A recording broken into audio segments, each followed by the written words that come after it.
Eric, ayaw mo ba maghanap ng full-time job? Yan na naman? Napag-usapan na natin yan ah. I know, I just wanna check if nagbago yung isip mo or... Babe, no. Marjorie, gusto ko yung ginagawa ko. I love writing. I know. O, alam mo naman pali, bakit pinagpipilitan mo pa rin yung full-time job na yan?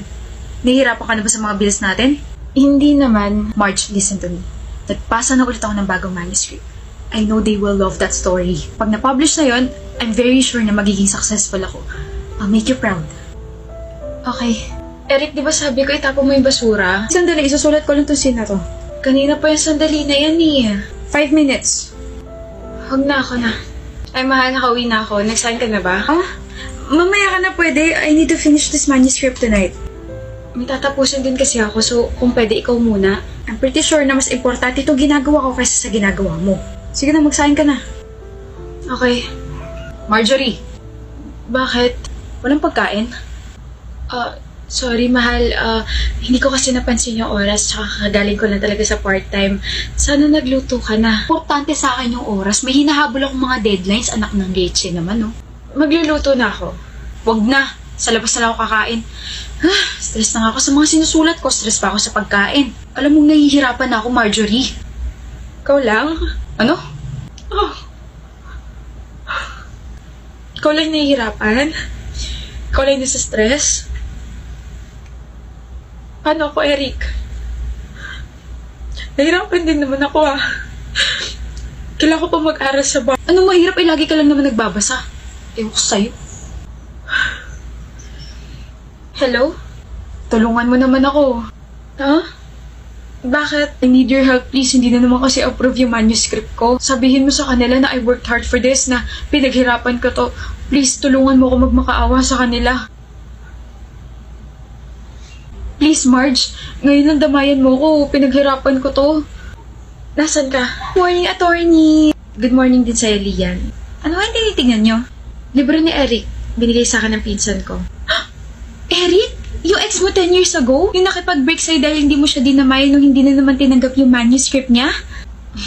Nakakaloka talaga. Pero buti na lang hindi mo iniwan yung bar exam for him, no? Eric? Papunta ka na ba? I'm sorry, Eric. I'm sorry. Pero kasi may pangarap din ako. Ano? I'm sorry. Hindi ko naman kasi kayang maging si George ng The House of Us na kayang isakripisyo ang pangarap para sa pagmamahal. Pero pag uwi mo after ng first day ng exam, nakipag-break siya sa'yo. Kaya the following days, umiiyak ka habang nag-e-exam. Oo nga. Ngayon mukhang successful writer na siya. Did you regret your decision, attorney, na hindi siya puntahan nung araw na yun? Hindi. Never.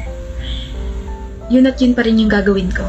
Ay, natupad niyo nga yung mga pangarap niyo pero hindi nga lang kayo magkasama. Galit ako sa ginawa niya sa'yo pero 10 years naman na yun nakalipas. Baka ngayon pwede na.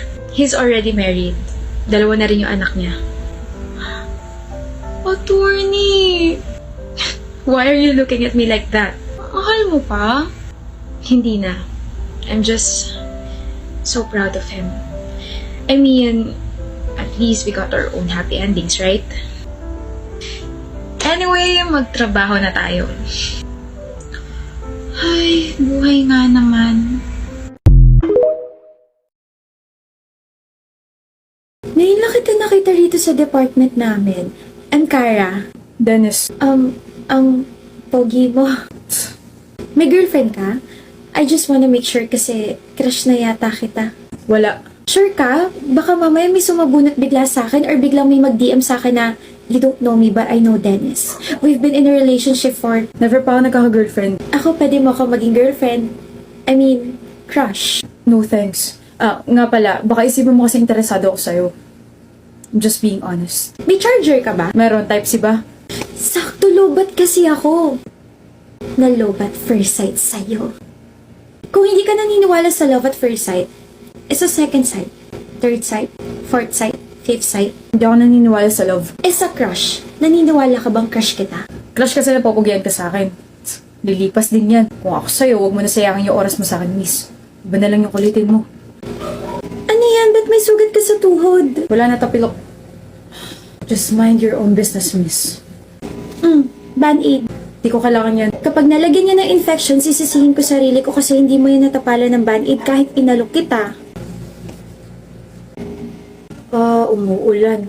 Hi, Dennis. Wala akong payong kaya huwag ka na umasang sasabayan kita, miss. So, kung may payong ka, maisasabay mo ko? Hindi. Susungitan kita hanggang sa ma-turn off ka sa akin. I told you, lilipas din yan. Alam mo, kahit sungitan mo ko, ang gwapo mo pa rin.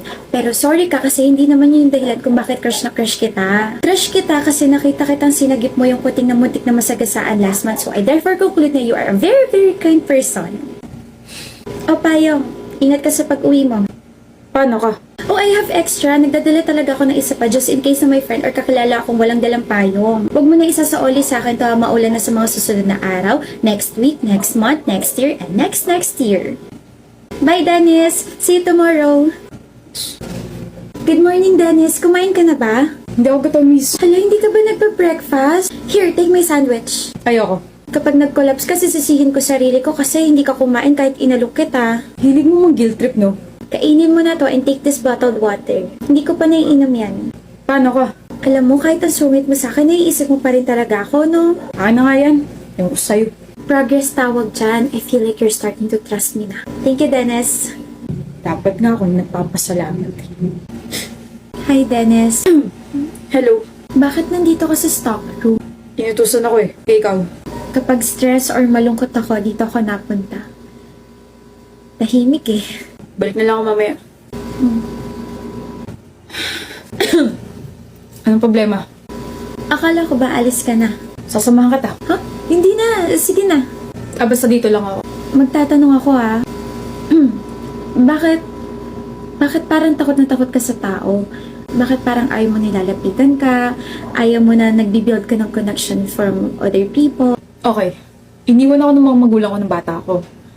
Yung nanay ko namatay, tapos yung tatay ko sumama sa ibang pamilya. Nahanap ko siya last month, kaso sinabi niya na lumayo na lang daw ako. Lumaki ako sa tito at sa tita ko, kaso hindi naging maganda yung trato nila sa akin, kaya pinursige ko talaga na makaalis sa poder nila, kaya ito na ako ngayon. I'm currently living alone. Kaya kapag may gustong pumasok sa buhay ko, iniisip ko kaagad na iiwan nila ako. Naiiwan mo rin ako pagdating ng panahon. Kaya huwag mo na sayangin yung oras mo sa akin. Hindi naman kita iiwan eh. Kara, Oh, sinabi mo na yung pangalan ko.